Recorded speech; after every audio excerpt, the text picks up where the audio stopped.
इंतजाम किया था वो कुर्सियाँ भी पूरी नहीं हुई, लेकिन यहाँ पे मैंने देखा कि उम्मीद से ज़्यादा लोग मौजूद हैं जिनकी मुझे उम्मीद भी नहीं थी। इसके लिए मैं यहाँ के शाह आलम भाई और सबसे बड़ी बात मैं बताऊँ तो मुझे पूरा यकीन था शमसी साहब पर और सलाउद्दीन भाई पे कि यहाँ पे एक अच्छी बैठक होने वाली है। मुबारकबाद है आप लोगों को, आपके जज्बे को सलाम। देखिए यहाँ पर आने का मकसद, जैसे हमारे आरिफ भाई ने भी बताया, आप असदुद्दीन ओवैसी साहब को भी जानते हैं, जनाब अख्तरुल ईमान साहब को भी जानते हैं, सीमाचल को भी जानते हैं और इलेक्शन को भी समझते हैं। ऑल इंडिया मजलिस इत्तेहादुल मुस्लिमीन यहाँ पर इलेक्शन के लिए नहीं आई, यहाँ पर आपके साथ खड़े होने के लिए आई।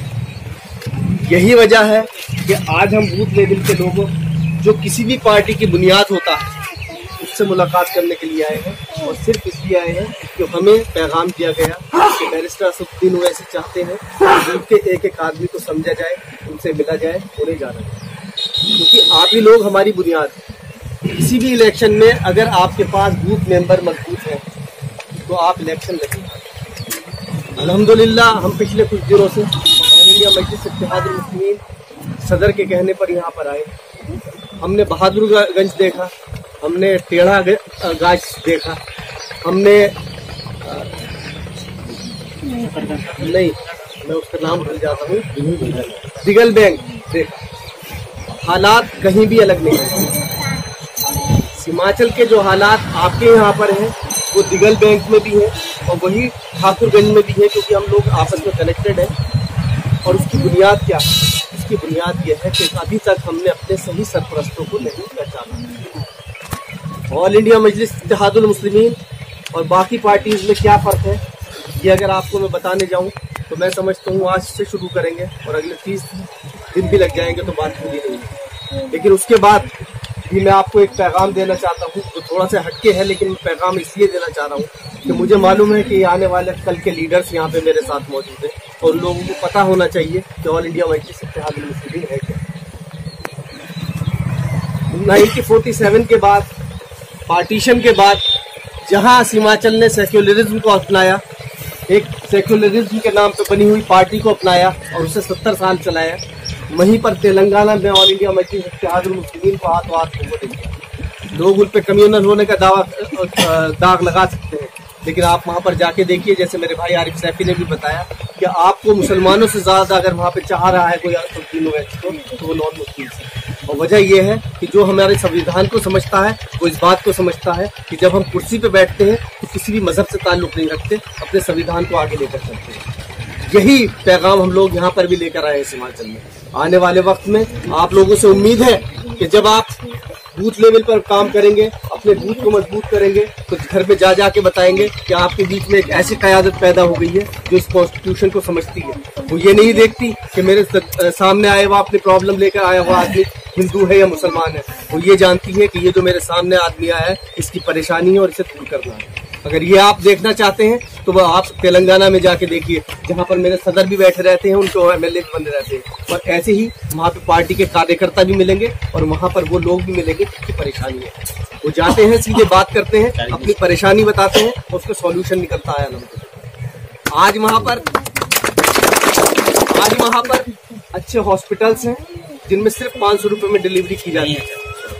मैं समझता हूँ पूरे इंडिया में कहीं पर भी ऐसा नहीं है कि 500 रुपये आपके यहाँ पे जब बच्चा होता है उसकी डिलीवरी 500 रुपये में हो जाती है, लेकिन हैदराबाद में आप जाके देखिए 500 रुपये में डिलीवरी हो जाती है। 10 रुपये बनते हैं 3 महीने की पर्ची, कि आप 10 रुपये की पर्ची बनाइए और 3 महीने तक आप अपना मुफ्त इलाज कीजिए। वहाँ पर कम से कम 12,000 बच्ची हॉस्टल में रह रही है जो इसका पूरा का पूरा खर्चा वैसे इंस्टीट्यूट करता है। ये क्यों हुआ? ये इसलिए हुआ तो उनके पास उनके पास ये खुश नसीब है, नसीबी है आप लोगों के पास कि अल्हम्दुलिल्लाह कि आपके पास भी एक लीडर है जिसका नाम अख्तरुल ईमान है। मैं ये किस बेस पर कह रहा हूँ, मैं 2015 में जब आपके यहाँ पर इलेक्शन हुआ तो मैं यहाँ पर आया था।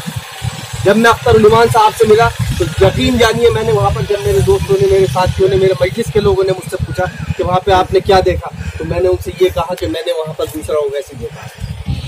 आप यकीन मानिए आपके बीच में एक ओवैसी है, लेकिन अब आपकी जिम्मेदारी बनती है कि आपके अपने हिमाचल के ओवैसी को आप पार्लियामेंट पार्लियामेंट में कैसे पहुंचाएंगे। ऐसे नहीं कि हमने 10,000 रुपए के लिए हाथ खड़े कर दिया, हमने 5,000 रुपए खर्च के कर दी। उससे बड़ी जिम्मेदारी आपकी ये बनती है कि जो माहौल आप जैसे लीडरों ने यहाँ पर, मैं लीडर कहूंगा आपको क्योंकि हमारा बेसिक फंडा भी है कि यहाँ पे जो आप बुनियाद है, पार्टी की बुनियाद आप लोग हैं, लीडर आप लोग हैं। आने वाले वक्त में जब आपको जरूरत पड़ेगी किसी मसले पर बात खड़ी करने की और शमसी भाई वहां पे खड़े होकर ये कहेंगे कि मसला हल होना चाहिए, तो मुझे उम्मीद है ये सारे के सारे लीडर उन्हें घेर के खड़े होंगे और कहेंगे हम भी आपके साथ हैं। जब आपका कोई मसला खड़ा होगा, आपका मसला खड़ा होगा, तो आप अकेले नहीं होंगे, ये सब लोग आपके साथ खड़े होंगे। यही लीडरशिप हमें चाहिए। इलेक्शन के बाद हमें अपनी पार्टी को भी आगे बढ़ाना है और अख्तरुल ईमान साहब जैसे हिमाचल में बहुत सारे लीडर हैं, हमें उन्हें भी आगे बढ़ाना है। आने वाले वक्त में यहाँ से हमें बहुत अच्छी लीडरशिप निकालनी है, ये भी हमारा एक पैगाम है आपको। अब करना क्या है, मैंने इस जगह जगह जाकर देखा कि पूरी तरह माहौल बना हुआ है अख्तरुल ईमान साहब के साथ। मैं कम से कम अगर 100 लोगों से मिला हूँ तो शायद 99 लोगों ने ये कहा है कि इस बार अख्तरुल ईमान साहब को हम वोट देंगे, पतंग पे निशान पे बटन दबाएंगे और पार्लियामेंट में भेजेंगे। ये क्यों हो रहा है? इसलिए हो रहा है कि पिछले 72 सालों से हमने देखा क्या है कि लोग यहाँ पर सिर्फ इलेक्शन के वक्त में आते हैं, आपकी बातें करते हैं, अच्छी अच्छी बातें करते हैं, कुछ नौजवान को अपने साथ बैठा के 200-400 रुपए दे देते हैं और ये कहते हैं कि आज तो तू खाना खा ले पेट भर के, लेकिन बाकी 364 दिन तुझे भूखा रहना है, ये नहीं बताते। अब आपको तय ये करना है कि हमें 2 दिन का खाना चाहिए क्या या पूरे 1 साल के लिए हमें रोजगार चाहिए। ये कब होगा? जब आप अख्तरुल ईमान साहब को पार्लियामेंट में।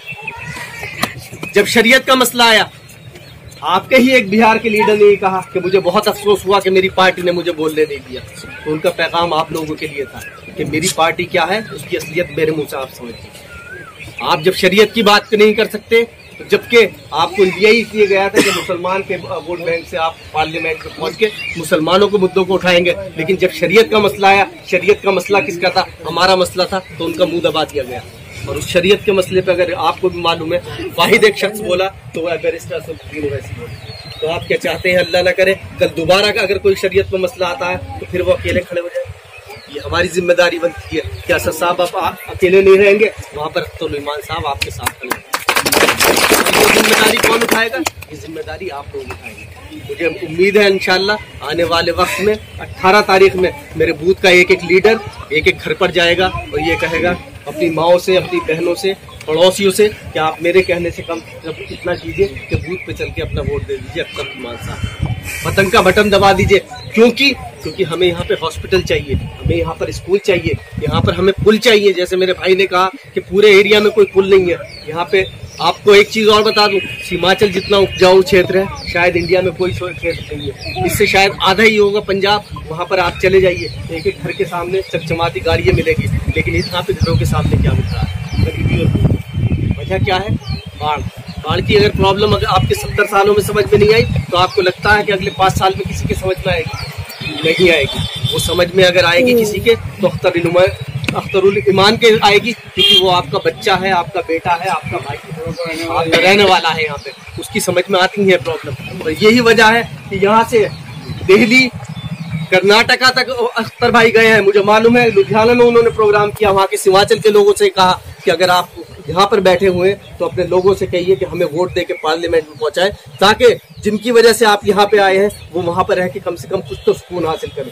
क्यों आप यहाँ पर काम करने आए? क्यों हम हिमाचल में अपना काम नहीं कर सकते? क्यों हम अपनी इंडस्ट्री नहीं दिखा सकते? वो वहाँ पर बेचारा रोजगार करेगा और बीवी बच्चों का ख्याल करेगा। क्या सिर्फ यही हमारी किस्मतों में रह गया है?